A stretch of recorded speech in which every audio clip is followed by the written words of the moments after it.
Father Jason Hubilla Laguerta, PhD.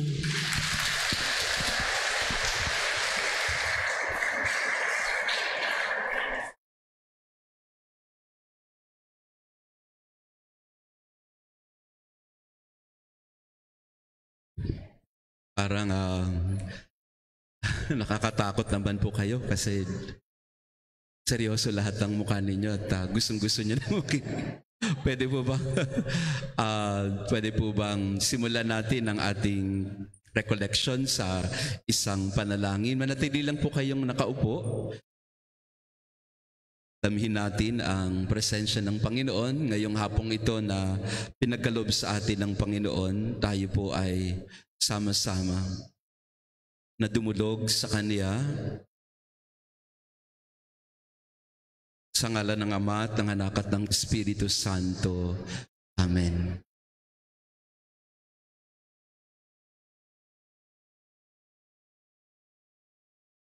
Nagpapasalamat po kami at nagpupuri sa iyo, Panginoon, sa hapong ito na kami ay inyong tinipon.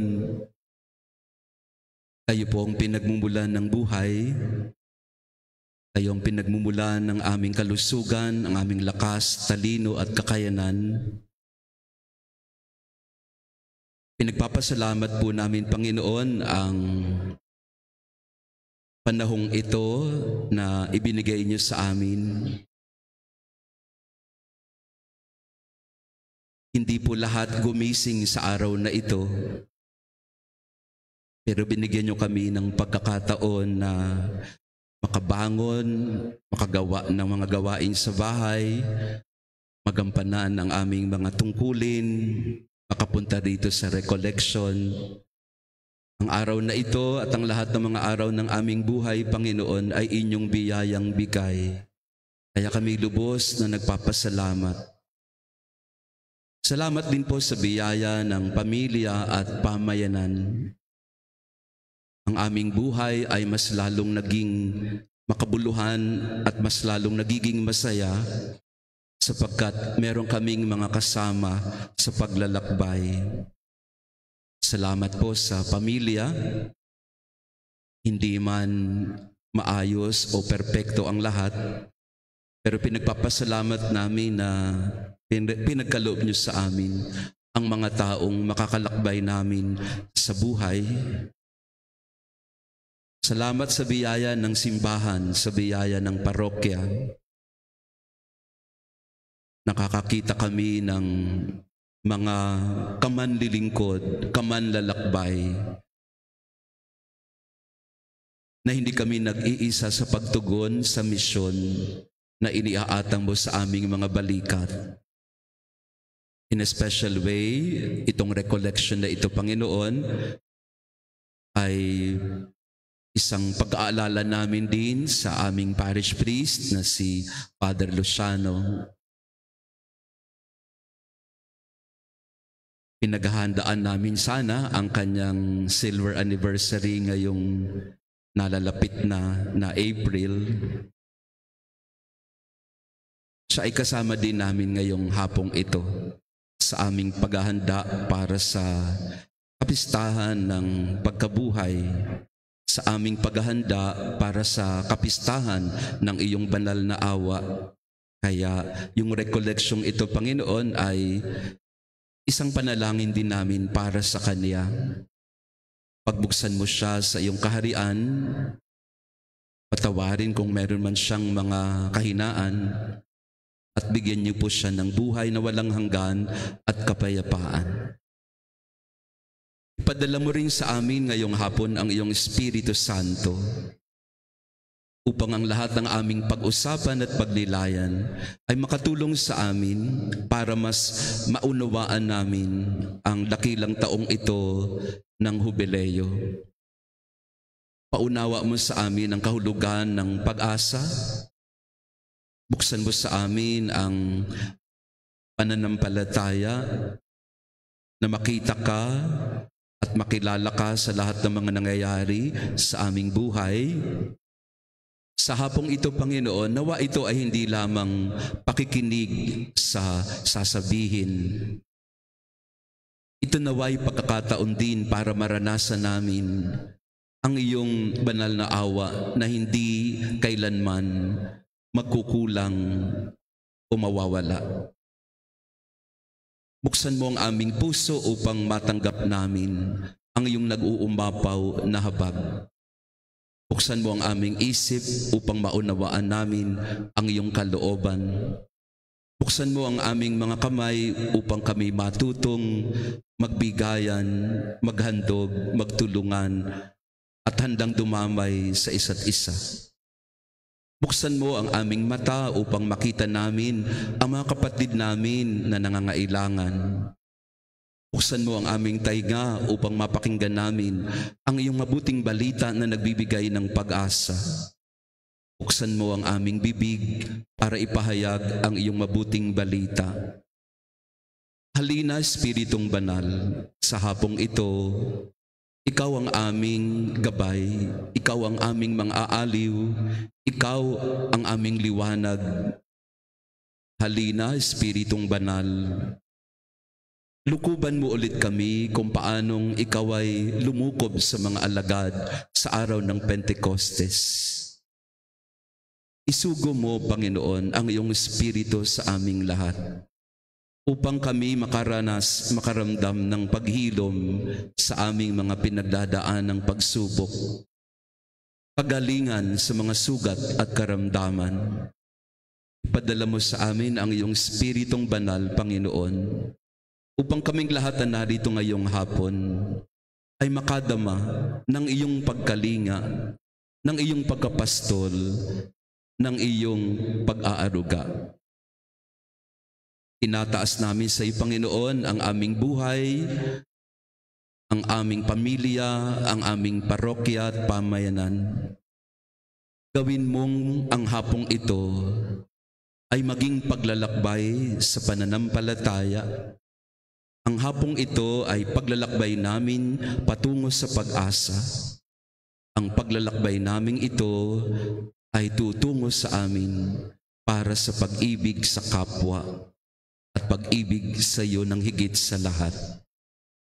Hipuin mo ang aming puso, Panginoon, sa mga oras na ito upang kaming lahat na nabibigatan, napapagod, nalilito at naguguluhan, hipuin mo ang aming puso't kaloobang upang kami makapagpahinga, upang kami ay maging mapanatag, upang kami ay mapanariwa sa iyong banal na salita, sa iyong banal na Espiritu, sa iyong pag-ibig at pusong nagmamahal. Panginoon, sa hapong ito ng aming recollection,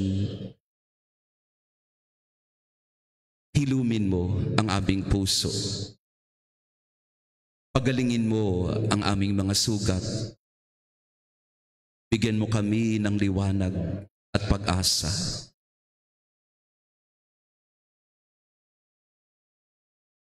Sa ilang saglit, sa ilang sandali, inaanyayahan ko po kayo na ilahad sa ating mahabaging Panginoon, sa Panginoong puno ng awa, ang lahat ng inyong mga pinagdadaanan sa buhay. Ilahad natin sa Panginoon ang ating mga hinihinging biyaya sa oras na ito. Let this moment be for us a moment of the outpouring of the Spirit of Jesus. Let this moment be for us a moment of healing, of hope. Let this moment be for us a moment to encounter the boundless mercy of God, the loving heart of Jesus. Let this be a moment for us to experience hope. In a moment of silence, I invite all of you, let us surrender to the Lord and entrust to Him. Let us entrust to His mercy everything that we are going through right now in our life. And we ask the Lord, our good shepherd, care for us. Shepherd us, O God. Let us invoke the Holy Spirit and ask Him to console us. Holy Spirit, console us, comfort us, heal us. Let us ask the Father to open the door for us into His home, into His kingdom, so that like the prodigal son, may we all find our way back home to the Father, to find His forgiveness, to find His unconditional love and kindness for us. Entrust to the Lord, to the loving mercy of God, everything that you are going through right now in your life.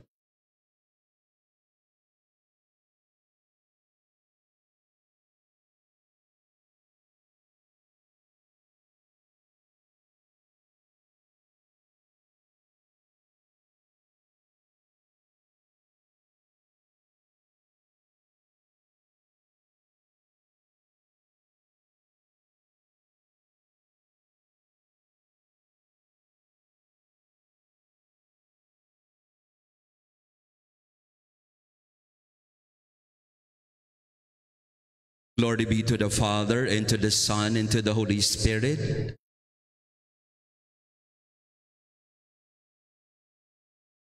In the name of the Father, and of the Son, and of the Holy Spirit. Amen. Magandang hapon po sa inyong lahat. Good afternoon. Yan. Aakyat ako ng konti para makita ninyo ako. At natutuwa po ako na maimbitahan. Sa totoo lang po, nanginginig ako ngayon, hindi naman ho dahil natatakot ako. Kung hindi, kasi para nararamdaman ko nandito si Father Luciano. Kaya yung aking pong personal na panalangin ay, Father, inspire me. No? Be with me so that I can deliver to your people what you would have wanted to say. No? So I'm asking also Father Luciano to guide me in giving you this recollection. Yan. Although mas pogi po sa akin yun, kaya pero I ask his help so that in this recollection all of us may experience the presence and the love of God. So ang pag-usapan po natin ngayong hapon, maybe around an hour or so. Okay lang po ba sa inyo? Mga isang oras o siguro, depende. And then we open the conversation after. No? Meron tayong question and answer and sharing. So ngayon pong recollection na to, simulan po natin sa isang pagbabahaginan. Hindi po muna ako, makinig muna tayo sa isa't isa at makinig muna tayo sa Espiritu Santo. Naniniwala po ako na sa bawat recollection, para po itong isang karanasan ng retreat. Nakapag-retreat na po ba kayo? Opo. Di ba pag nagre-retreat tayo, it's actually not about the talks, it's really more of the moment of prayer that we undergo and also some sharing. So I'd like us to begin this recollection, although it's a short retreat, isang maiksing retreat, pero magandang simulan natin sa pagtungtong sa kung nasaan tayo sa mga araw at oras na ito. So pagbahaginan po natin, kung pwede po kayo kumuha ng partner, okay lang po ba? Kumuha kayo ng partner na dalawa kayo, one-on-one. Yan. Okay lang po ba? Can you now look for a partner? Yung katabi lang po, yung katabi lang. Hilahin nyo na yung kamay para wala nang kawala. No? Kung hindi kayang dalawa kayo, tatlo siguro. Yung makakatabing tatlo. Depende po sa At huwag tayong mahihiya. Kasi po, ang mahalaga po yung tayo ay bukas sa kilos at galaw ng Espiritu Santo sa atin. Okay lang po ba yon? Kasi mahirap pong ako lang ang nagsasalita. Maganda rin naman na meron tayong pagkakataon na makapagkwentuhan. So, may partner na po? Dapat lahat may partner, ha? Single ka na nga forever, wala ka pang partner sa sharing.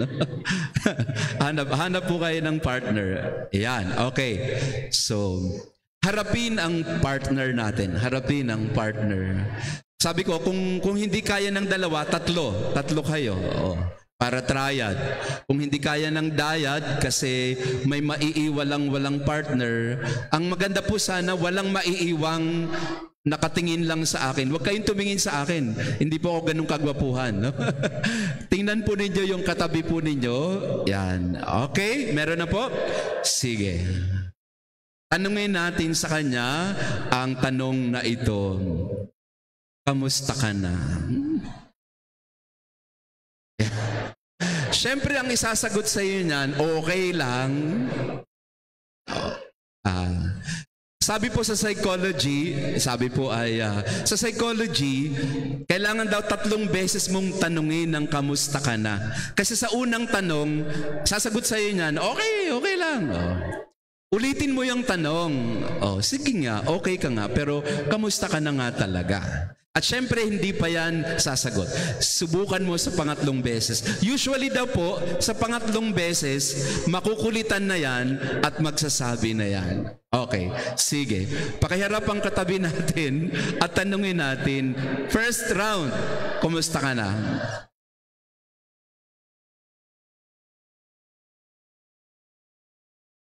Unang tanong pa lang, umiiyak na agad. Ano ba yan? Ayan, so, importante po yung tanong na ito. Kumusta ka na? Ayan. Bigyan ko kayo ng pagkakataon na 2 minutes lang. 2 minutes each. Yan, 2 minutes ang bawat isa. Tanungin mo ang kasama mo ng kumusta ka na?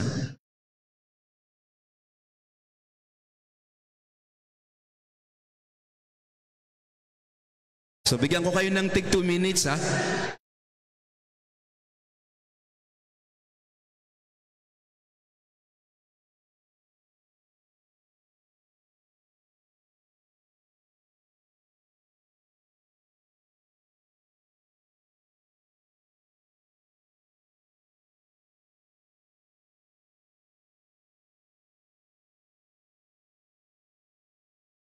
Sige, tama na. Okay na.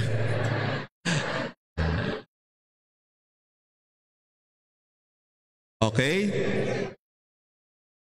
Pwede pang makahingi ng isa o dalawa? Natatanungin ni Father dito sa harap. Okay lang po ba? Na merong isa na magvo-volunteer at pupunta po dito sa harap. At ako po si Boy Abunda at magtatanong ng... Ayan. Fast talk. Walang pilitan naman. Di naman ako namimilit. Di naman sister. Opo. Yan. Okay. Sige. Siya daw po nag-volunteer kasi walang partner. Single din forever din po, sister. Ayan lang. Ngayon lang. Opo. So, sister, kamusta ka na? Ang Father, pagod na pagod. Pagod ang katawan ko. Pagod ang isip ko. Pagod kalooban ko. Pagod na, sister. Pagod ang katawan, pagod ang isip. Yeah. Gusto niyo po matulog na? Salamat po. And ako rin po, sister, pareho tayo. Sa totoo lang po, ayan, kung kumusta na ako sa mga oras na ito, lutang po ako kasi nagja-jetlag pa po ako. Kagagaling ko lang po sa isang Marian pilgrimage, no? At nagpunta po kami sa Lourdes, sa Fatima, sa Santiago de Compostela, yan. So kababalik lang po namin at ako, ngayon ko lang nararamdaman, ngayon ko lang tinamaan yung jet lag, no? Yung parang bigat-bigat ng ulo mo. Ayan. So I feel you, sister. I feel that also. Yung pagod. No? Pagod na. At hindi ka pwedeng tumigil kasi nga marami pang kailangang gawin kahit na pagod. Taas ang kamay ng mga pagod na po rito. Pagod. Yan. Pwede ba mag-outing na lang muna tayo? Yan. So marami sa atin ay in one way or another, for some reason or another, ay pagod. Napapagod. Isa pa, meron pa hong sister. Opo. Yeah.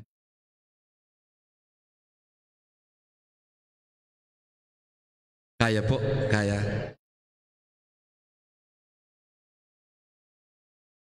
Father, tuwang-tuwa ako sa araw na ito na dumating ka sa aming parish.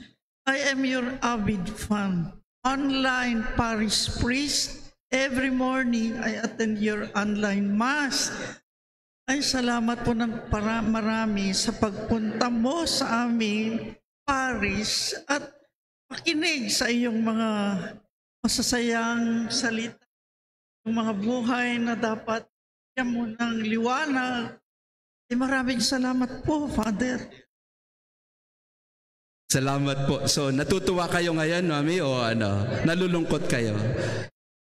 Excited po, very. Excited and very. So, pagod, excited. Oh, magkaiba ha? Talagang So, kung nasaan ka man ngayon, sa paglalakbay natin sa buhay, lagi tayong nagsisimula somewhere. Ngayong taong ito, ang atin pong tema sa Jubileo ay Pilgrims of Hope. Ang buhay ay isang paglalakbay. At ang paglalakbay natin sa buhay ay may pinanggagalingan, may pinagmumulan. Kaya nga ang tanong sa atin una ay, saan ka nang gagaling? Kamusta ka na? Anong pinanggagalingan mo ngayon? Pagod? Antok? Saya? Excitement? Where are you coming from? Nabanggit po na ako ay into psychology. So dito po ako nag-aral ng psychology sa UP Diliman. At isa pong magandang lagi nating tatanungin sa ating mga sarili, lalo pa sa loob ng pamilya o sa pakipag-ugnayan sa ibang tao, hindi po yung bakit kaganyan. Pag tinanong mo daw kasi ng bakit kaganyan, ang sagot agad ay paninisi, paghuhusga. Kasi ang tanong mo ay, bakit ka ganyan? Nakakapagod po yung tanong na, bakit ka ganyan? Kasi ikaw maghahanap ng sagot. At minsan, mag-iimbento ka ng sagot. At dahil mag-iimbento ka ng sagot, madalas sa hindi, ikaw ay makagagawa ng maling akala o maling husga sa iyong kapwa. Pero kung baguhin mo yung tanong na bakit ka ganyan at gawin mong saan ka kaya nang gagaling? Where are you coming from? Hindi ako ang sasagot. Tatanungin kita. Where are you coming from?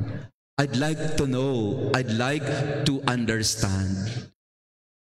So as pilgrims of hope, kailangan po ang paglalakbay nagsisimula sa pagkilala kung nasaan tayo. You cannot know and you will not know where you are going if you do not ask the question of, where am I coming from? Or where are you coming from? Saan tayo nanggagaling? Kasi ang sagot po sa tanong na yun ay pwedeng mga nangyayari sa buhay ko ngayon at pwede rin sa mga pinanggalingan ko at karanasan ko sa nakaraan. Dito ako nanggagaling. Kaya ako ganito kasi ito yung pinanggagalingan ko. At kaya ganito ang sitwasyon ng buhay ko kasi ganito ang pakiramdam ko. Sa isa pong naglalakbay, ang tema po natin ngayong hapon ay Pilgrims of Hope. Tayo ay naglalakbay ng may pag-asa. Pero hindi tayo makapupunta sa kinabukasan. Hindi tayo maglalakbay patungo sa pag-asa pag hindi natin sinimulan sa tamang tanong. At ang tamang tanong ay, anong pinanggagalingan natin? Saan tayo nanggagaling? At kung babalikan natin ang Luke chapter 24, ano po yung kwento sa Lucas 24 na kabanata? Yung dalawang alagad na naglalakad mula Jerusalem papuntang Emmaus. At habang sila'y naglalakad, merong stranghero na sumama sa kanila. At ano ang tanong ng stranghero sa kanila? Habang sila'y nagkukwentuhan, ano ang tanong sa kanila? What things? Anong inyong pinagkukwentuhan? Ano ang inyong pinanggagalingan? Yung stranghero, hindi sila agad tinuruan kung ano ang nangyayari sa buhay nila. Hindi kaagad pinangalandakan sa kanila kung ano ang alam niya sa pinag-uusapan nung dalawa. Hindi siya sumama sa paglalakbay na nangingialam. He was not intrusive in his journeying with the two disciples on the road to Emmaus. Instead, ano po yung ginawa ng estrangherong hindi nila nakikilala? Tinanong sila, where are you coming from? What things? Anong mga nangyari? Kaya nga yung dalawang alagad, anong sabi nila? Ikaw lang ba hindi nakakaalam sa mga nangyari sa Jerusalem nitong mga nagdaang araw? Pero ang tanong ng stranghero ay, gusto kong pakinggan. Saan kayo nanggagaling? Ano ang inyong kwento? Paano ninyo naranasan ang mga araw na yon na hindi nyo naiintindihan at ngayon ay nagbibigay sa inyo ng sama ng loob at nagdaramdam kayo? At ang parokya po ninyo, naiintindihan ko, pero magandang balikan ninyo sa mga sarili ninyo. Where are you coming from? Apo 40 days lang ng inyong parish priest. Masakit po yan sa inyo. Alam ko po, mahal na mahal ninyo si Father Luciano. Ang dami nga niyang followers sa social media na mahal siya. At nakita ko kung gaano karaming tao ang pumunta rito sa inyong parokya. At meron din ho ako mga parishioner, alam niyo po ba? Meron akong parishioner all the way from Paco, nagpunta po dito para masulyapan lang si Father Luciano. Kailangan tanungin ninyo sa inyong pamayanan ang tanong na ito. Where are you coming from? Anong inyong pinagdadaanan ngayon? Somebody has to process that and somebody has to ask you that question. What are you feeling right now? Where are you coming from? As a parish, bilang isang parokya, anong inyong pinanggagalingan? At habang tinatanong ko po ito at nakikita ko yung mga mukha ninyo at ang inyong kalungkutan at panghihinayang, parang naiinggit po ako kay Father Luciano. Sabi ko sa sarili ko, pagka ako kaya ang namatay, malulungkot din kaya sila? Sasabihin nila na buti nga sa'yo. Saan po kayo nanggagaling? Sa mga oras na ito, I'd like to know. And you also would like to know what's happening to each other. Wag pong i-assume na alam mo ang nangyayari. Wag po tayong asumera na parang alam mo kung ano ang nangyayari. So, in the Pilgrims of Hope, in the journey of hope, kailangan magsimula sa basihang tanong. Hindi papunta ka agad sa pag-asa, saan tayo pupunta, kung hindi tayo ay magbabalik tanaw at magsusuri ng ating mga sarili. Where are we coming from? Ano ang iyong pinanggagalingan?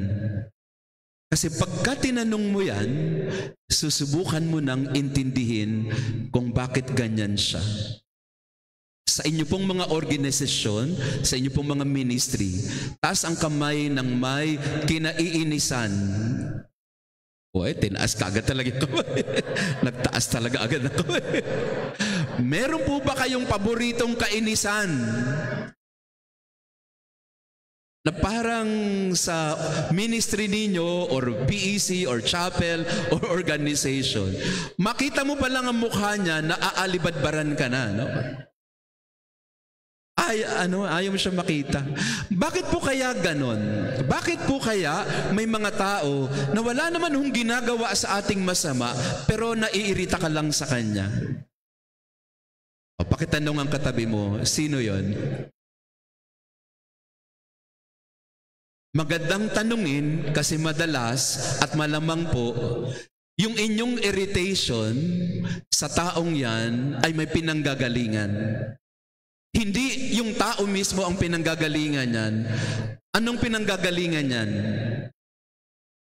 Yung dati mong karanasan sa isang tao na katulad niya na ngayon ay, sabi po sa psychology, ay displaced aggression.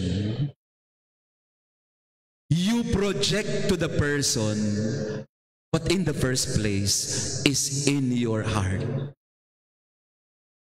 May mga tao po na galit sa ibang tao, pero sa totoo, kanino sila galit?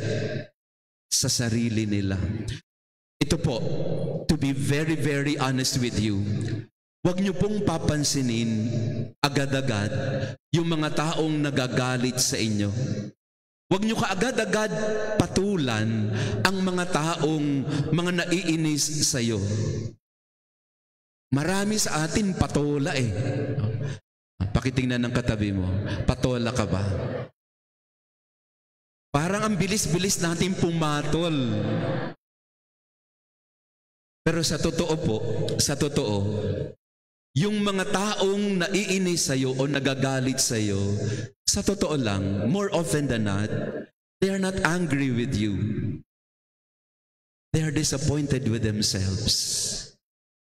Some people hate themselves so much and they don't know it, and so they begin to project their self-hatred to other people around them. At ikaw naman, si Asumera at Patola, pinapatulan mo lahat. Kaya ano nangyayari? Away agad, sabong agad, hati-hati agad. Marami hong mga pag-aaway-away sa loob ng pamilya, sa loob ng ministry, sa loob ng parokya. Saan galing? Hindi ho sa pinag-awayan. Hindi ho sa hindi pinagkasunduan. Madalas sa hindi, saan nanggagaling ang hidwaan? Sa isang bagay na nasa loob ng isang tao na hindi niya alam, sa kanya pala nanggagaling. At hindi naman kasalanan ng iba. Many people just project their own unsettled matters or issues in themselves. They project them to others. And so, ano ang resulta nito? Pag pumatol ka din, yan, awayan. The best way to handle conflict, division in a family or in a ministry or organization, ask the question. Not the question, why are you like that? You ask the question, saan kaya siya nanggagaling? Imbis na sabihin, alam mo, yung sister, yung ka-member natin na yan, ang yabang-yabang niyan eh. Judgment na agad yun. Pero imbis na sabihin na ang yabang-yabang niyan, ang tanungin mo sa sarili mo ay, saan kaya siya nanggagaling? Anong pinanggagalingan niya? Sa mga mag-asawa, huwag agad gumawa ng sagot. makinig muna kung saan nanggagaling ang isa't isa. So many troubles, so many conflicts in different levels, from person to group conflict, to international conflict. Saan po nanggaling lahat yan?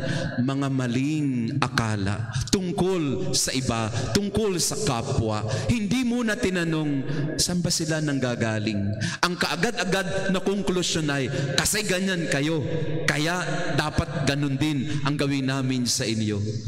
Many conflicts would have been resolved right there and then if people just learn to ask the basic question of, where are you coming from? Saan ka nanggagaling? Sa mga magulang, di ba lagi tayong naiinis sa mga anak kung bakit ganito, ganyan, hindi na nagsisimba, pag pinagro-rosaryo mo, tinutulugan ka, pag pinapihan. Galit na galit ka sa mga bata. At kapag nagkukwento ka sa iba, ang kwento mo ay nako, ang henerasyon talaga natin ngayon, yung mga kabataan natin ngayon, yung mga Generation C na yan, yung mga Generation Alpha na yan, nako, talagang ganito yung mga yan.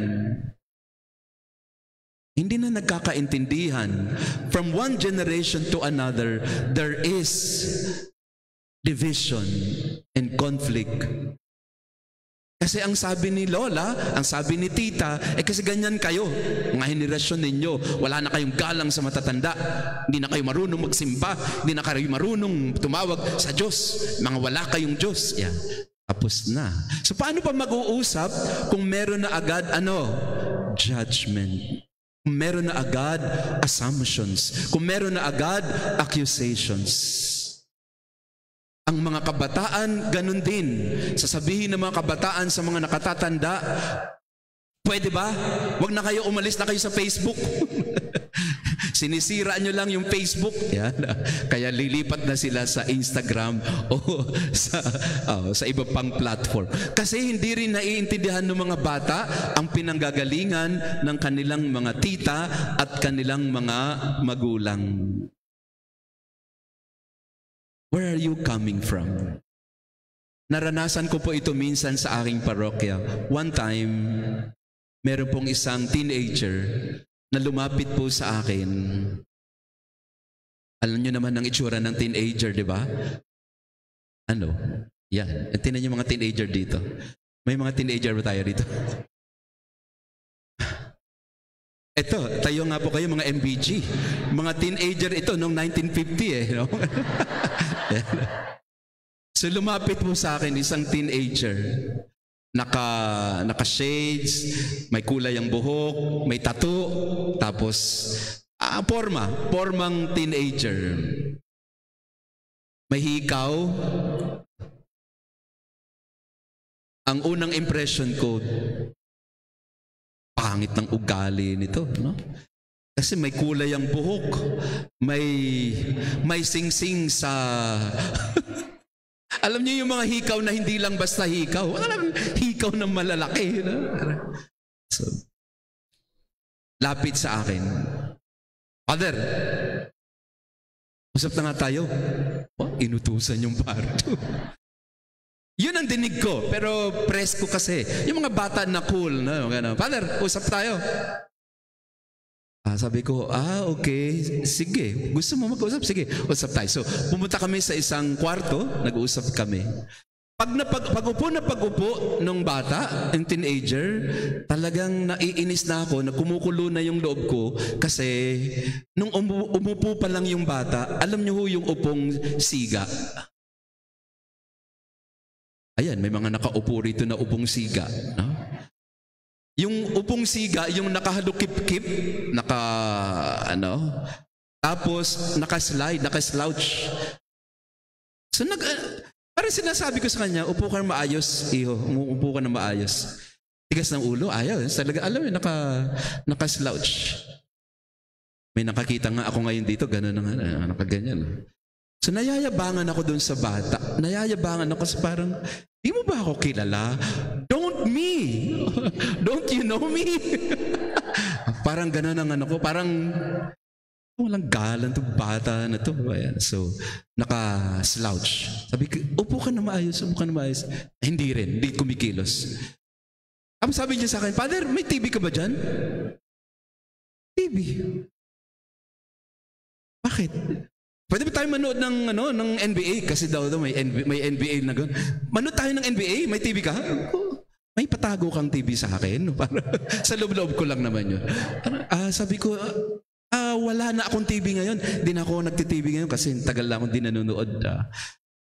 Sayang naman, Father. Magnonood sana akong TV kasi may So tinanong ko yung bata, ba't ka nandito? Ba't gusto mong makipag-usap? Ang sagot sa akin ay, kasi yung lola ko Sabi ng lola ko, puntahan daw ko po kayo Kasi yung lola niya, online parishioner po ng Santa Maria Goretti, taga Pampanga.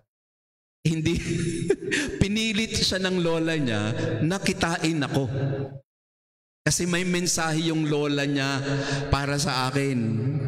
Na nasa Pampanga, pinilit ng lola na pumunta ng Paco para makipag-usap sa akin at dahil may mensahe yung lola niya at merong konting ibibigay na napaka-sweet ng lola niya. Pero yung bata, tawag natin sa angas yun. Napaka-angas. Talagang, ang first impression ko talagang naaangasan ako. Parang gusto kong batukan. Muwi ka na nga sa lola mo.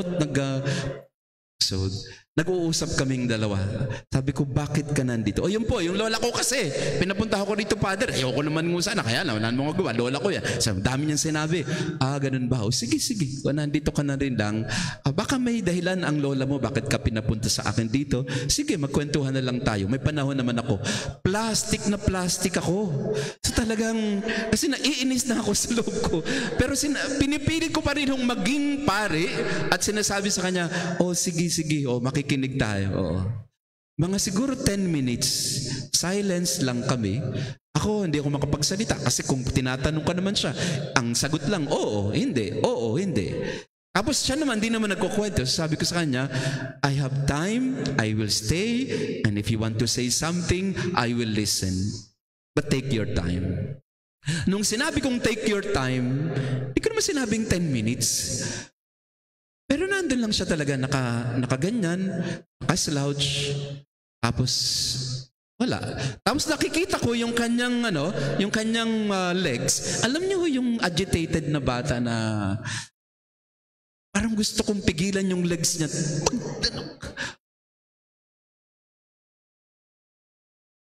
Finally, after 10 minutes, ang sabi ko sa kanya, so may sasabihin ka kung wala naman, siguro pwede na nating tapusin ang ating pag-uusap kung sakali. Pero kung may gusto kang sabihin pa, okay lang naman ako. I can listen to you. That boy was really testing my patience. And the boy was testing my impressions. Kasi parang, so tahimik lang po ako. Naghihintay sa kanya. Hawak ko na yung rosary. May rosary po kasi doon sa table. Kinuha ko na yung rosary. Nagro-rosaryo na ako. Sige, diyan ka lang. Maya-maya, biglang from a slouching position, bigla siya nag-straighten up. Tapos bigla siyang nagseryoso. Nagsabi niya, actually, Father, may gusto talaga akong sabihin Sige, andito ko, makikinig ako. At binuhos niya bigla. I was able to make a breakthrough after some time. I was able to make a breakthrough to this teenager, to this boy. And then he began to tell me his story. How his parents abandoned him and how it is his grandmother who is taking care of him. Wala na siya, hindi niya na malaban kung nasaan ang tatay at nanay niya. Yung tanging nag-aalaga sa kanya, yung lola niya. At how he feels so angry with his parents for abandoning him and for not even caring for him. So bumuhos yung bata, umalagwa. Umalagwa ang kanyang kwento, umalagwa ang kanyang, so binuhos ng bata. Yung lahat ng hinanakation niya sa buhay, lalo na sa kanyang mga magulang, etc. etc. Hanggang sa nakikita mo yung galit sa mukha niya, talagang gustong-gusto niya nang magwala. Sabi ko sa kanya, just let it out. You are in a safe space. I'm here listening to you and I'm ready to listen. So nagkwento ng kwento. Ilang oras po kami nagkwentuhan? 2 oras. Sa 2 oras na yon, ang salita ko po siguro wala pa hong 3 minutes. Sa 2 oras na yon, siya lang ang nagkukwento. Ang ginagawa ko lang ay magtanong, mag-clarify, pero pinakwento ko siya ng pinakwento. Maya-maya po, after 2 hours of ranting, of letting out what he had in his heart, sabi niya, Father, yan. Niyakap ako bigla nung bata. Tumayo siya, niyakap ako at sabi niya sa akin, Father, thank you, thank you, thank you. Pura lang ng thank you. Ang sabi niya, uwi na po ako. Ito pong batang ito ay pumupunta sa akin once a month from Pampanga. At binibisita ako, hindi na dahil sabi ng lola niya. Pumupunta na siya kasi minsan sabi niya, gusto lang niya magkwento. Yung batang ito, ang hinahanap lang pala niya sa kanyang paglalakbay sa buhay ay mga taong makikinig sa kanya. Ang lola naman niya, hindi na kayang makinig kasi bingi na. So the boy was looking for someone to listen to him all this time. And ako po, hanggang ngayon po, kasi he comes regularly and he sees me. And I have some sort of become a father to him, accompanying him in this journey. And I'm seeing some improvements in his life na nagkakaroon na ng konting linaw, nagkakaroon na ng konting direksyon, nagkakaroon ng konting pangarap. Pero importante ho pala sa paglalakbay ang pakikinig. In the road to Emmaus, ano po yung unang ginawa ni Jesus sa kanilang paglalakad? Hindi po sinermonan ni Jesus ang 2 alagad. Ano po ang kanyang ginawa? Pinakinggan ang kanilang mga kwento. Pilgrims of hope, I would say, to become a pilgrim of hope, it begins with the basic act and humble, simple act of with the willingness to listen to each other. Makinig. Makinig ka muna bago ka mag-sermon. Makinig ka muna at alamin mo muna kung saan siya nanggagaling bago ka magturo ng kung ano-ano na madalas sa hindi niya maiintindihan kasi hindi naman niya naramdaman na ikaw ay handang makinig sa kanya. The willingness to listen.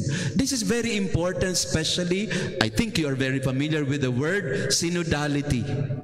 Synodality is basically what? Walking together, but walking together begins with the basic act of the willingness to pause, to stop, and to listen to each other. So, mga kabataan, tanong, napakinggan na ba kayo?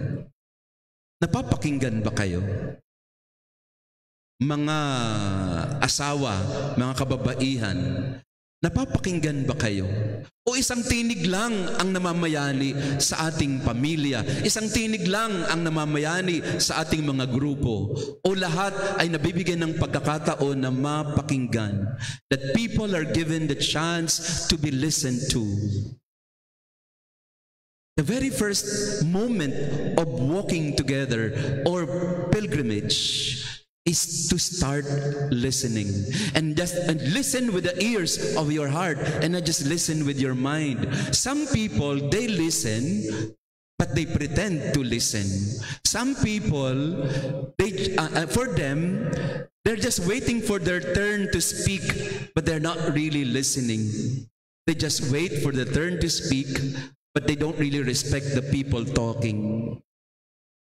Authentic listening comes from openness of the heart to absorb what you are saying, the humility of the heart to say that you have something to say and I'm ready to listen and to accept what you are saying. I want to know where you are coming from. I don't want to assume, I don't want to impose, I just want to listen to you. So question, when was the last time you truly listened to a person?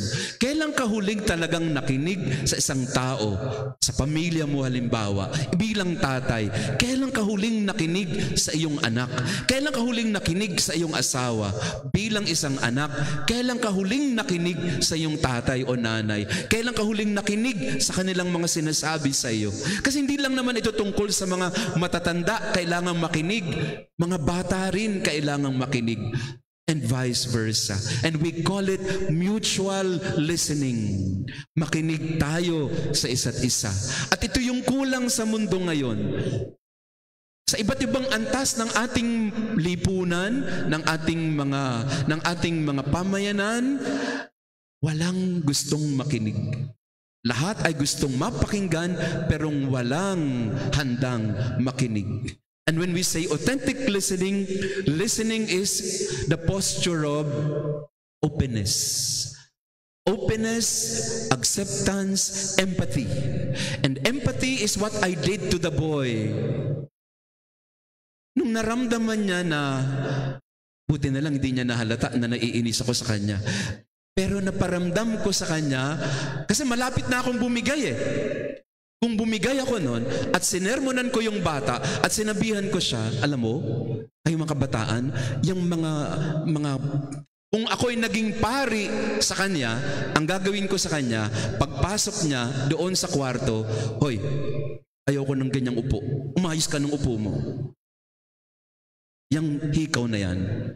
Pagka nakita ko pa yung hikaw na yan, babatukan kita. Kung hihilahin ko yan sa tenga mo. Yan. Ganon tayo sa mga kabataan. Pero I was able to make a breakthrough with the boy. Now the boy comes back to me because time and again, he wants somebody to listen to him, to guide him. I'm not saying that he has become better because of that, but I'm very sure of this. He is now ready to listen, to be guided. Some people do not listen because in the first place, you have not listened to them.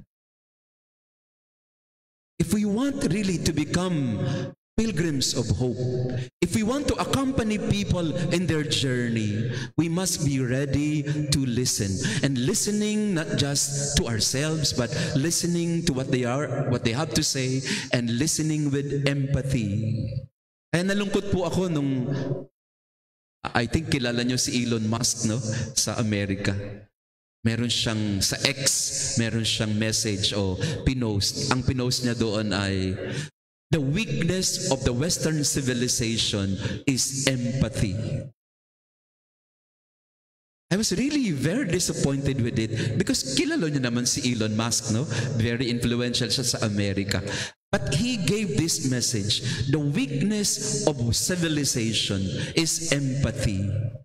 Na kasi nga ang sinasabi niya, pag naawa kayo sa iba, pagka tinanggap nyo yung mga refugees na yan, pagka tinulungan nyo yung ibang bansa, wala nang tayong pakialam sa kanila eh.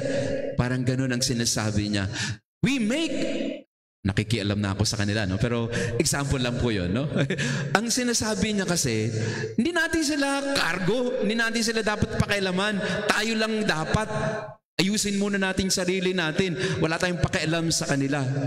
Kasi habang nakikialam tayo sa kanila, hindi natin naaayos ang ating sarili, which is valid at some point, or in one way or another. But I think I have to disagree. No, empathy is not a weakness. Putting ourselves in the shoes of other people is not a weakness. If at all, it is an invitation for us to journey with each other. Nung bigyan ng pagkakataon ang isa't isa na makapaglakbay ng may kasama. So the first step, nasa first point pa lang po tayo. Meron po akong 10 points. No? So, Pilgrims of Hope. What is our first stop as Pilgrims of Hope? Listening. Makinig muna. Pakitingnan ng katabi natin. Kaliskisan mo nga siya. Saan kaya siya nanggagaling ngayon? Ano kayang pinanggagalingan niya ngayon? Pag tumingin po kayo sa iba, wag pong tingnan sila ng may panghuhusga. If you are to gaze at people, if you are to look at people, not with judgment, but if you are to look at people, look at them with empathy. Where are you coming from? I'd like to know, and I'd like to journey with you. Sabi nga sa katabi natin, I'd like to journey with you. I'd like to journey with you. Maglakbay tayo. Pero maglalakbay tayo ng may kahandaang makinig. Second point. Binigyan ko ng diin yung unang punto kasi napakahalaga po nito. Hindi tayo makakapunta sa pangalawa pag hindi natin naintindihan yung unang gagawin as pilgrims of hope. Makinig ka para maintindihan mo yung kapwa. Pangalawang punto sa paglalakbay bilang mga, ang ganda po ng translation ni Cardinal Ambo sa Pilgrims of Hope. Ang sabi niya, pilgrims ay hindi lang basta naglalakbay ng ordinaryo o pilgrims hindi lang basta mga turista na nagpupunta sa mga tourist spots. Iba ang pilgrim. Kaya ang translation niya ng pilgrim ay hindi ang naglalakbay. Ang sabi niya, ang pilgrim ay ang namamanata. Kaya ang translation niya ng Pilgrims of Hope ay namamanatang naglalakbay ng may pag-asa. Habang naglalakbay, namamanata, hindi lang basta naglalakad, kung hindi siya rin ay namamanata. Anong ibig sabihin ng namamanata? Ang kanyang paglalakbay ay ang pagkilatis din at pagkilala saan siya dinadala ng Espiritu Santo, saan siya dinadala ng plano ng Diyos. So listening should always lead to discernment.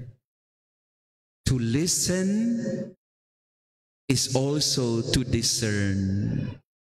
Hindi lang naman ho tayo natatali sa makikinig with empathy, listening with sincerity. Importante yan. And we listen to each other. Pakinggan natin kung saan nanggagaling ang mga kabataan. Pakinggan natin kung saan nanggagaling ang mga nakatatanda. Pakinggan natin kung saan nanggagaling ang mga may asawa. Pakinggan natin kung saan nanggagaling ang mga single forever. Pakinggan natin kung saan nanggagaling ang mga maralita. Pakinggan natin kung saan nanggagaling ang mga nakakaalwal sa buhay. Let us listen to each other. But listening should always lead to discerning. And discernment is not an ordinary listening because it is listening to the Holy Spirit. It is listening to the will of God, listening to the plan of God. And going back to the boy, ito po, I'm using this boy as an example kasi dito ko nakikita sa kanya ito pong talk na ito. So I began to listen to him. Would you believe if I tell you that this boy is considering the priesthood? Would you believe that this boy na malalaki, ang unang nawala sa kanya, napansin ko nung minsan bumisita siya, yung hikaw. Pero sa loob-loob ko, huwag mong tagalin ang hikaw mo, bigay mo sa akin, cool din ako. No? Pero minsan, in our conversation, by the way, I asked his permission to tell his story to you. Anyway, he's not identified. But I'd like to share with you his story because he has a beautiful story to tell. How I wish I would have brought him so that he can share the same story to you. But suffice it to say na yung kwento po niya, ngayon ang pinag-uusapan namin sa aming spiritual direction. Mga bata at kabataan, alam nyo, find a spiritual director Find somebody who will guide you. At ito rin po yung kulang sa panahon natin ngayon. There are not too many guides for young people to lead them to a discernment. So, ang isang discernment namin ngayon ng batang ito ay tinitingnan namin kung may vocation siya. Kasi minsan, sinabi niya sa akin, Father, parang gusto ko rin magpari. Noong una, hindi ko siniseryoso kasi paano ka magpapari? Laki-laki ng hikaw mo. Paano ka magpapari? Puro tattoo katawan mo. Ano? Paano ka magpapari? Pero at the end of the day, siniseryoso ko din yung sinasabi niya kasi akala niya kasi ganun kadali ang magpari. No? Papasok ka ng seminaryo at tapos na. Pero just the same, nag-iisip siya. So discernment. Listening leads to discernment. And what is discernment? Ito na. Going back to Luke chapter 24, hindi ko po binasa ang Luke 24 kasi mahaba po yan. I think familiar kayo sa kwento, di ba? Nung The Road to Emmaus. Tama po ba? Familiar kayo sa kwento ng dalawang alagad na naglalakad. Tinanong ni Jesus anong mga nangyari doon. At maya-maya, pangalawang yugto ng paglalakbay nila, kinuwento na ni Jesus sa kanila kung ano yung mga nangyari sa Jerusalem. Jesus began to retell their story to them and began to interpret to them what happened in Jerusalem. And their hearts were burning as they were listening to Him. From listening to each other, we listen to the Holy Spirit, we listen to the voice of God, to the voice of Jesus in the scriptures, in prayer, in the sacraments. So the second stage of our pilgrimage is discerning where the will of God is leading us, discerning what is the plan of God in our life. So tanong nga ngayon ay, nakikinig ka pa ba sa bulong ng Diyos at Espiritu Santo sa iyong buhay? In other words, nananalangin ka pa ba? Nagdadasal ka pa ba? Nagbibigay ka pa ba ng panahon para magnilay, para magsuri ng sarili, para hanapin mo ang kalooban ng Diyos? Hindi doon sa mga kung sino-sinong mga influencer ang pinapakinggan mo, kung sino-sinong mga YouTuber ang pinapanood mo. Yan. Ito po, tatanungin ko po kayo. Sino po yung lagi niyong pinapanood sa YouTube? Kung sinong pinapanood mo, nagiging kamukha mo. At alam natin yan sa social media, in the analytics. I think for young people here, alam niyo yun. That if you live and linger in an ecosystem long enough, that ecosystem will become your life in reality, even if it's just in the virtual world. If your ecosystem is being fed by this kind of ideology or group or whatnot, yun ang magiging buhay mo. You become what you watch, you become what you listen to. Kaya kung ang news feed mo ay, ito, gawa tayo ng experiment. Kunin nyo nga mga cellphone nyo. Tingnan nga natin kung sino ang bubungad na mukha dyan. Yan ang pinapakinggan mo. Kaya nagiging ganyan ka rin. Kaya maraming salamat po sa nagpa-follow sa amin sa Santa Maria Goretti. Pagka si Father Jason po ang pinapakinggan nyo araw-araw, magiging magkamukha na tayo. No? At si Father Luciano, di ba? Pag pinapakinggan mo siya, na-absorb mo kung ano yung sinasabi niya, right? You absorb what he tells us. At hanggang ngayon, and that's the beauty of technology, kahit wala na siya, you can still go back to what he said to you before. So you become what you watch. You become what you listen to. Tanong, do we have the time to listen to the voice of God? Do you still go to the adoration chapel to spend some time in silence, in prayer, in solitude? Pag wala ka ng panahon dyan, kung sino-sino na lang ang papakinggan mo. So ngayong panahong ito ng Pilgrims of Hope or ng Jubilee Year of Hope, we begin to spend more time in listening to God in the scriptures. When was the last time you took your Bible, read it, Lectio Divina, ibig sabihin, binasa mo, pero binasa mo ng may pagninilay, kasi sa salita ng Diyos, pwede tayong makakita ng gabay sa ating buhay. Question, kapatid, ngayong panahon ng Kwaresma, nahawakan mo na ba yung Bible mo? Ngayong panahon ng Kwaresma, nakadalaw ka na ba sa Adoration Chapel? Ngayong panahon ng Kwaresma, pumasok ka na ba sa disyerto ng panalangin katulad ng ginawa ni Jesus nung bago siya magsimula sa kanyang paglilingkod sa mga tao? That He entered into the desert of solitude, of fasting, so that He can be one with His Father. Umakyat ka na ba ng bundok ng Tabor kung saan si Jesus ay nakipagkaisa sa kanyang ama at kay Moises at Elijah, at doon nagningning ang kanyang mukha dahil siya ay nagkaroon ng pakikipagkaisa sa kanyang ama na nagsabi sa tinig, "You are my beloved son." And the voice telling the disciples, "Listen to him." Listen to him. This is also what is needed in our pilgrimage. We need to listen to him, because we will be meeting a lot of crossroads in our life. Maraming mga krus na daan na tayo'y makikita sa ating paglalakad. Maraming mga crossroad, dilemmas, decision points, choices that we have to face in our life. Si Jesus, halimbawa, sa unang linggo ng Kwaresma, ano yung hinarap niya? Yung tukso ng diablo. Ang sabi ng diablo sa kanya, gawin mong tinapay ang bato. Magpatihulog ka galing dito sa tuktok ng templo. Nakikita mo ang lahat ng mga kaharian yan, mapapasayo lahat yan kung ako ay luluharan mo at sasambahin mo. In the temptations of Christ, He was faced with what? The crossroad of choosing the God or choosing the devil. At maraming beses, ganyan din sa buhay natin. Sa ating paglalakbay, lagi tayong darating sa krus na daan. Susundin ko ba ang kalooban ng Diyos o tatalikod ako sa Kanya?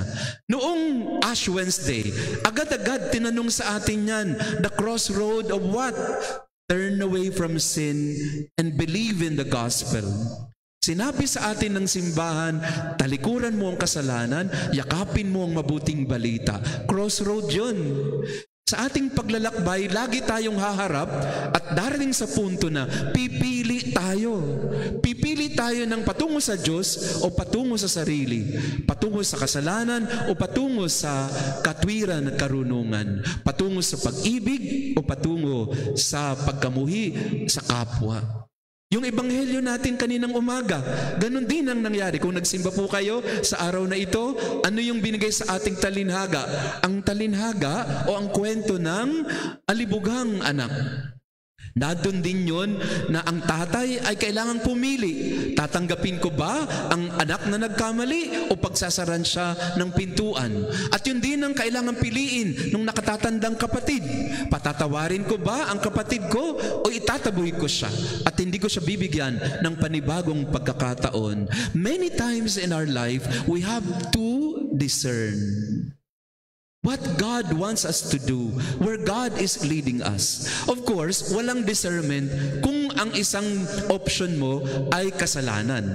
There's no discernment there. Walang discernment kapag ang choice mo ay totoo o kabalintunaan o kamalian. Siyempre, walang discernment doon kasi dapat pinipili mo na yung kung ano yung tama. Pero may mga pagkakataon sa buhay mo na kailangan mong parehong tama, parehong maganda, parehong makabubuti, pero alin doon ang binibigay ng Diyos sa iyo na dapat mong tahakin. Example, concrete example, may dalawang manliligaw sa iyo. Sino ang pipiliin mo? Ang mahal ka o mahal mo? Ang discernment yan. Sa mga manliligaw sa inyo, Sino ang pipiliin mo? Yung mahal ka o mahal mo? Sa pamilya natin, meron tayo mga pagpili na kailangan gawin, na kailangan nating dasalan. Halimbawa, sa pamilya, lilipat ba tayo ng bahay? Mag-a-abroad ba tayo? O dito lang tayo? Marami na akong tinulungan sa ganyang discernment. May isa akong pamilya na tinulungan, yung mag-asawa, pareho na akong accomplished dito sa Pilipinas. Yung isa doktora, yung babae, at yung isa naman ay mataas ng pwesto sa kumpanya. But they discerned. Nag-isip sila na mag-asawa, mananatili ba tayo sa Pilipinas o mag-a-abroad tayo? At pinili ng mag-asawa na mag-abroad, pumunta ng Canada. Yung babae, hindi na naging doktor doon, naging nurse. At yung lalaki naman ay kung saan-saang trabaho napadpad. Nung una, nung mini-message nila ako, Father, nagkamali yata kami. Parang maayos na kami sa Pilipinas. Pero ang hirap-hirap ng buhay namin dito ngayon. So nagkamali ba kami sa aming pagpili ng kung saan kami dinadala ng Panginoon? Because I guided them in their discernment process. I did not tell them na ito ang gawin ninyo, but I just guided them at pinili nilang ang mag-abroad. Ang sabi ko sa kanila, hindi ko rin alam kung tama ang ginawa natin o ginawa ninyo, pero dahil pinagdasalan nyo naman yan at pinag-isipang mabuti, tingnan natin kung saan tayo dadalhin, kung saan kayo dadalhin. On the other hand, sabi nila, good news pa din po, Father. Kasi yung kanilang anak ay nakagraduate na at ang anak nila ay nakakuha na ng magandang trabaho. At ang sweldo ng bata, triple sa sweldo nilang mag-asawa. At ang sabi nila, Father, nahihiya nga kami. Kasi ang pinakamayaman sa amin ngayon, yung bunso namin, nakagagraduate lang at na-hire sa isang kumpanya at ang kanyang, dahil matalino yung bata, yung kanyang trabaho ay agad-agad, no? naging napaka-lucrative dahil nasa tech industry yung kanilang anak. Kaya sabi nila, parang tama na rin siguro na napunta tayo dito. Kasi kung nandun tayo sa Pilipinas, baka hindi nagkaroon ng trabaho yung bata ng ganito kaganda. Ang tawag natin doon, discernment. Hindi natin alam kung saan tayo dinadala ng Diyos. Pero alam natin magtitiwala tayo, natutulungan tayo ng Diyos. Hindi tayo pababayaan. So question, pangalawang punto, wag po kayo magalala, 3 punto lang po ito. So listening is important and discernment is very important. Listening is listening to each other. Empathy. Discernment is listening to the Holy Spirit in prayer, listening to God's voice in our life. And mahahasa natin ang ating mga sarili sa pakikinig sa Diyos kung nagdarasal tayo, kung nagbibigay tayo ng panahon para sa Kanya. So question, pakitanong ang katabi mo, nagdadasal ka pa ba? Dinadasalan mo pa ba yung mga kailangan mong gawin? O baka naman ngayon, wala ka ng panahon sa panalangin? Lagi po, may mga taong lumalapit sa akin and they tell me, Father, please pray for me. Please pray for me. Please pray for me. Ang sinasagot ko po ay, nagdadasal ka rin ba? Kasi po, padasal ka ng padasal sa akin. Ikaw naman, di ka naman nagdadasal. So, nagdadasal pa ba tayo? Kasi ang dasal po at discernment magkasama po iyon. At ako po, ito po yung isang magandang gawain natin. My dear adults, lalo na po yung mga leaders natin, don't just be administrators or don't just be managers. We are supposed to be spiritual guides to the young people. Guide each other. Kailangan nating laging bumabalik doon. Hindi po tayo aasa sa sarili nating karunungan o kaalaman. We always refer to the discernment and to the movement of the Holy Spirit in our life. Hindi po natin magagawa ito kung hindi tayo makikinig sa Diyos. Kung hindi tayo sama-samang makikinig sa Espiritu Santo. Kailangan natin na ugaliin na magdasal. So, sa synodality po, sa ginagawa po natin, halimbawa po sa mga ministry, pag may kailangang desisyonan, hindi dapat yung leader lang ang nagdedesisyon. Kailangan po pag may, lalo po ngayon, wala kayong parish priest, no? Maganda po na yung mga leaders, paggagawa ng mga desisyon, magandang dinasalan muna. Minsan po kasi sa mga ministry, kung ano yung sinabi ni coordinator, yun na. Kung ano yung sinabi ni president, yun na. Ay, hindi. Sa synodality, nakikinig tayo sa isa't isa at nakikinig tayo sa Espiritu Santo. So maganda po sa mga leaders, ugaliin po natin na let's bring to prayer and discernment all our actions and decisions. Amen? Mga kabataan, look for a spiritual guide. Hindi natin malalaman ang kalooban ng Diyos kung mag-isa lang tayo. We need a companion in the way. Sabi po sa isang Chinese saying, sabi ng isang Chinese saying, in a journey, what is more important? Is it the journey or the destiny? Sa isang paglalakbay daw, ano ang mas mahalaga? Yung paglalakbay o yung pupuntahan? Sabi po ng mga Chinese, in a journey, what is important is not the journey or the destiny. It is the company. Sa paglalakbay, hindi ho mahalaga yung paglalakad o pupuntahan. Ang pinakamahalaga sa paglalakbay ay ang kasama. Kapag may kasama ka sa paglalakbay, hindi ka maliligaw, hindi ka mapapagod.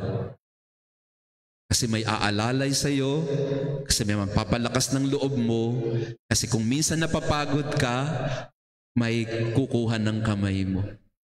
Kung nalilito ka, may magbibigay sa iyo ng gabay at liwanag. It is not the journey or the destiny. It is the company. Sa pamilya, ganun din yun. Mga kapatid, sa pamilya, hindi importante kung nasaan kayo o anong ginagawa nyo. Ang mahalaga, sinong kasama nyo. Kasi sa paglalakbay, mapapagod tayo. Pero pag may kasama tayo, pag may kaakibat, kaagapay tayo, hindi tayo mapapagod. Lalo pa pag alam natin na sa ating paglalakbay, kasama natin si Jesus. Luke 24. Pinakinggan sila ni Jesus, sinamahan sila ni Jesus, tinuruan sila ni Jesus. At nung dumating na sila sa dulo, let me go to the third and last point. At nagpunta na sila sa dulo, nakarating na ng Emmaus. Anong sabi nung dalawa? Dito po muna kayo at magpahinga. Kumain po muna kayo. So, pinagbigyan naman sila ng stranghero. Remember, hindi pa nila nakikilala kung sino yung kasama nila.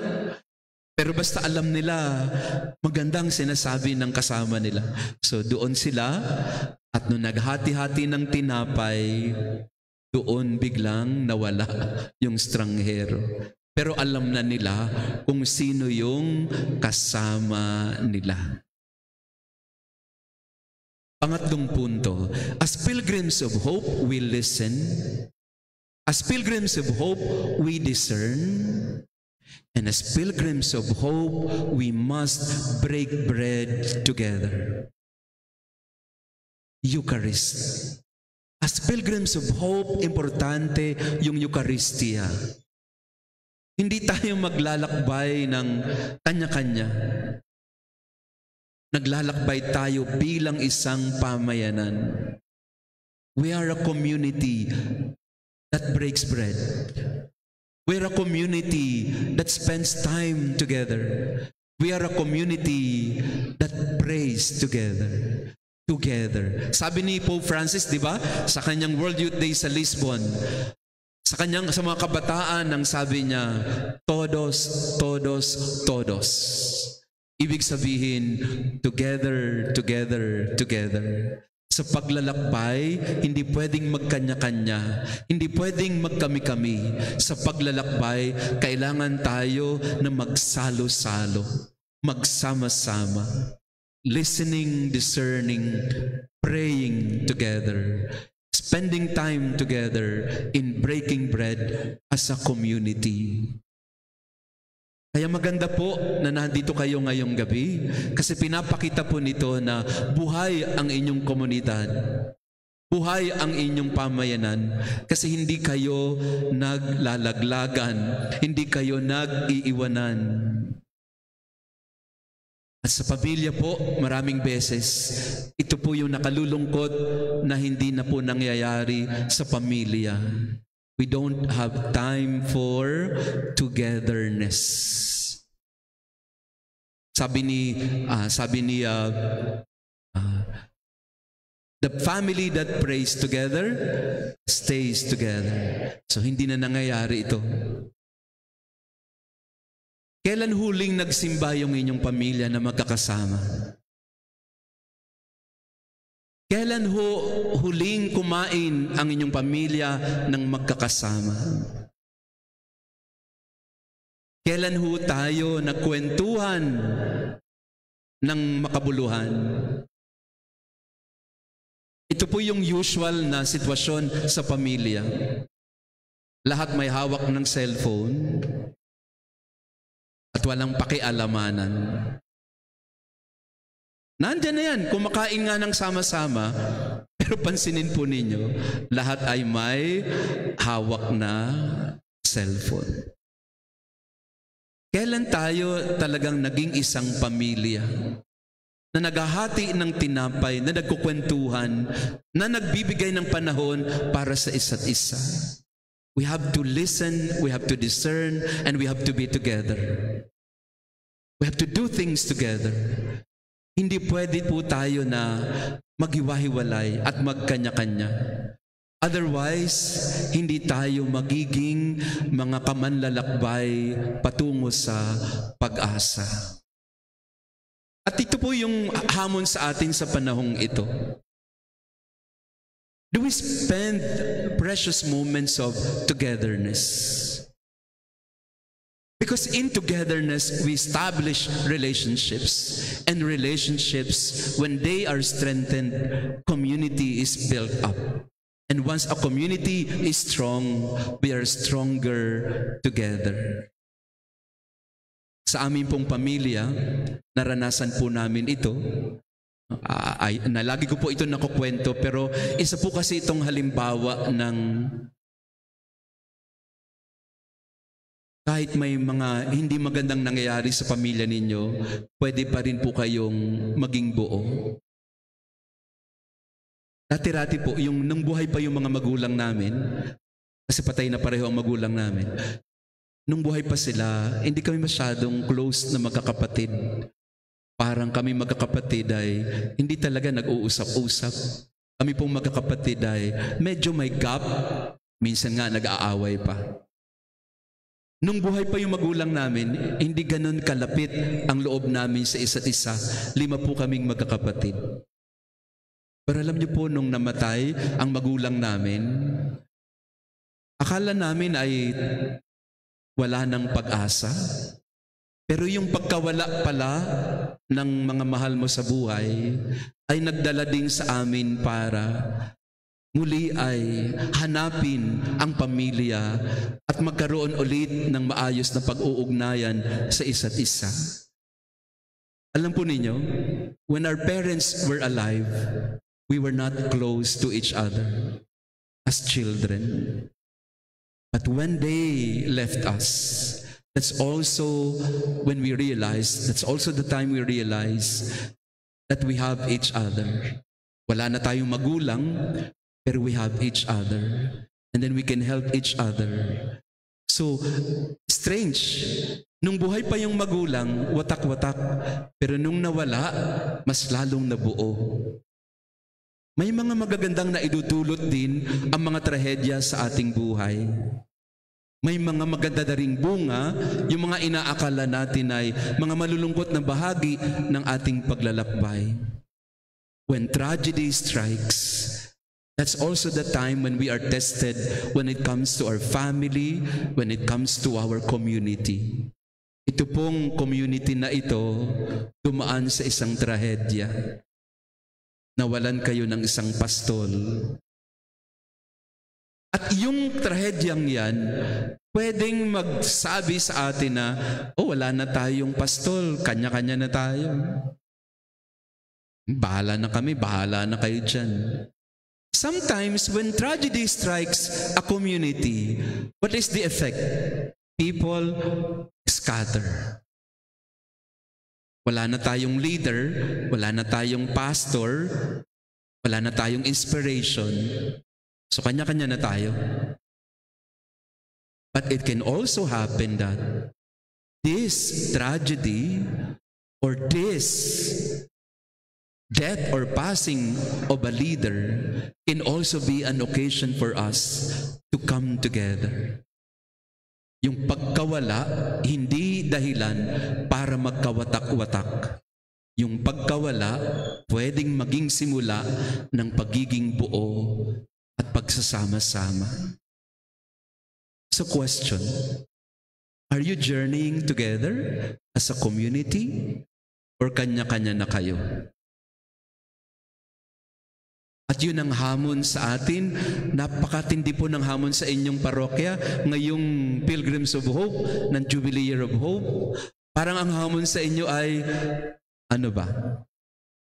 Shall we be one or shall we be divided? Shall we stay or shall we go? Shall we stick it out or shall we go on our way? Question. Anong pipiliin ninyo?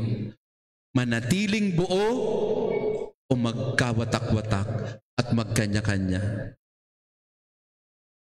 Itong pagkakataong ito, mga kapatid, ay hinihingi sa inyo ng inyong kasaysayan at kwento bilang parokya na hindi dahilan ang pagkawala para tayo ay mawala din. Ang pagkawala ay pwede ring maging simula ng pagbubuo. Amen? You are pilgrims of hope. You are literally living the Jubilee theme of Pilgrims of Hope. Why? Because you have experienced a tragedy and a tragic loss of a leader, of a beloved priest. But that loss should not separate us from each other. That loss should instead bind us all the more together. Amen? Nothing can separate us, sabi ni San Pablo. Nothing can separate us from the love of God. At ganun din ang dapat mangyari sa inyong parokya. Walang dapat na makapaghihiwalay sa inyo sa pag-ibig ng Diyos na buhay sa inyo.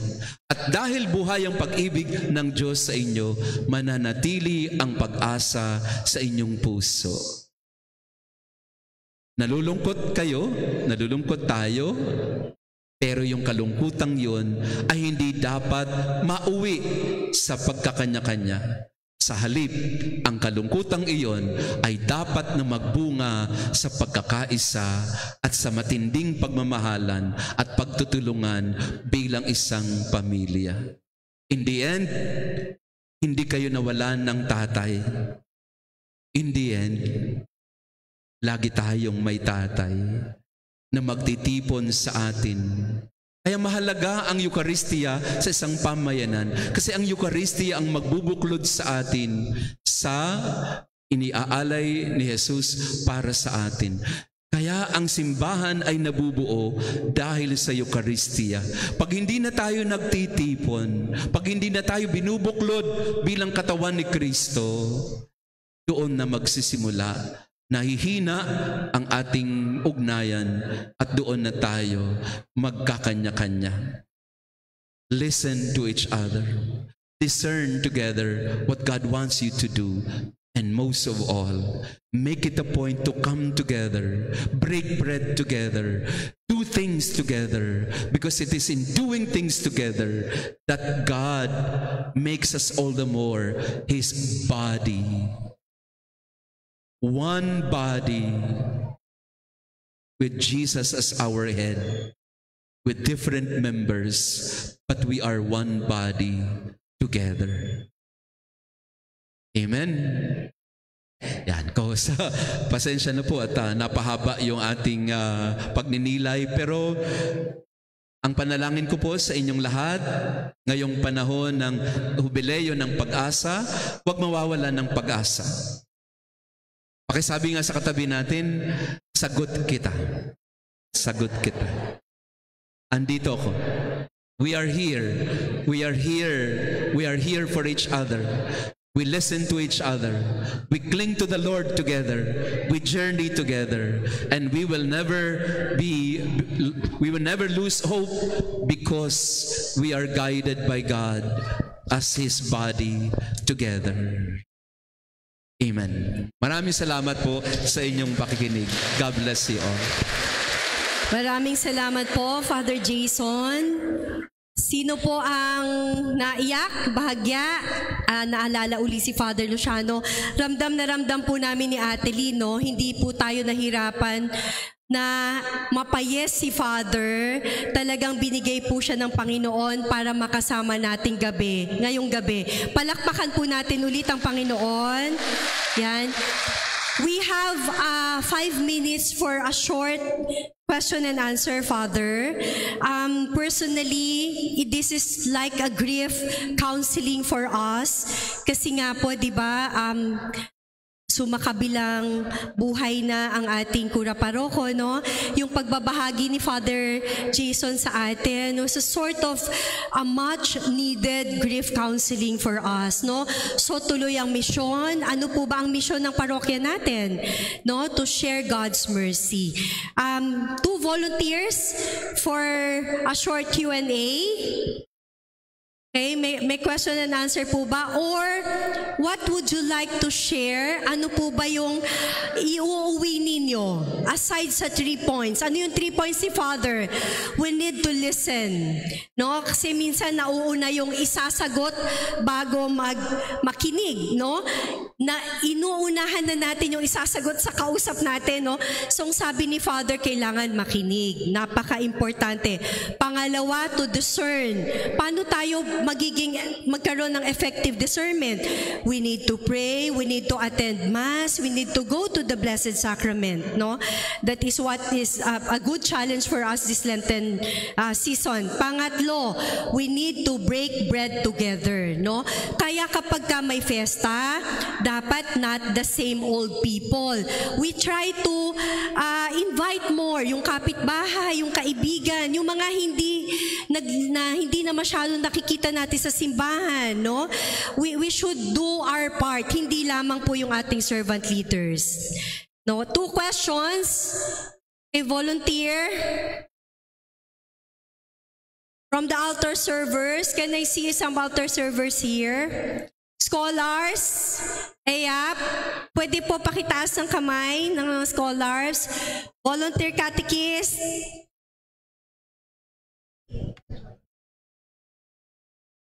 Sobrang ganda raw po.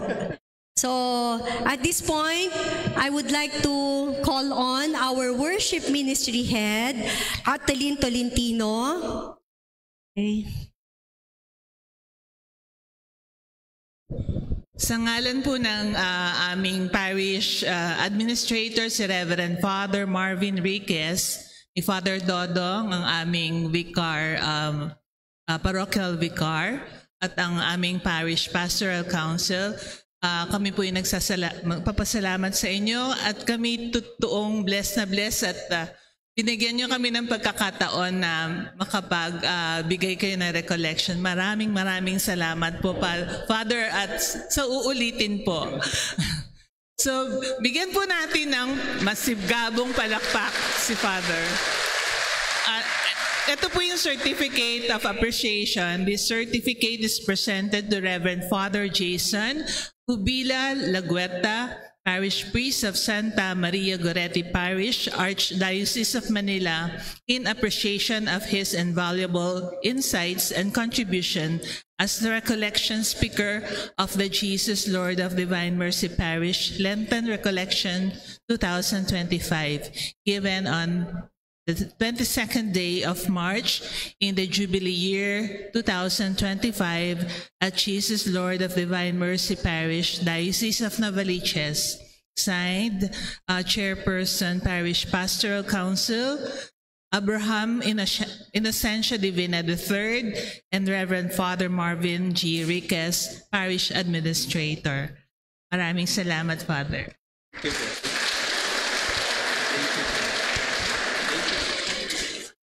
Meron po tayong snacks, doon po sa likod kakainin. Pero mag-stay po kayo kasi si Father po ay siya rin ang ating Mass Presider ngayong 7.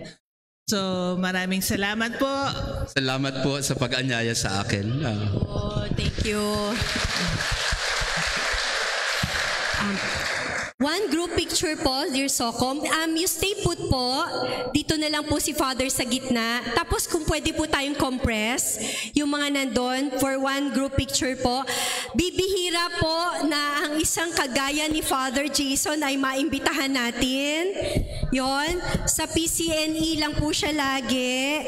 Pwedeng mag-move po yung sa gitna para Opo, sa compress picture po take. tayo. Pipicturean po tayo ng Socom from here. Okay. Yan. Sige. Diyan, Father. Opo. So, titingin. Tabi na po kayo, tita. Dito po muna. Isang buong picture po. Hindi po. Hindi po doon. Dito.